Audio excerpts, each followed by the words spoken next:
গোকুল বৃন্দাবনত কৃষ্ণ গোসাই কানাই ধেনু চাৰে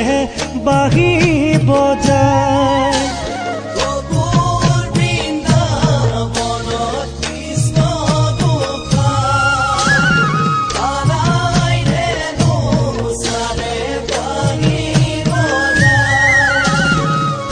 বাঁহী মাতে শুনি ৰাধে মাই যমুনাৰ বালিতে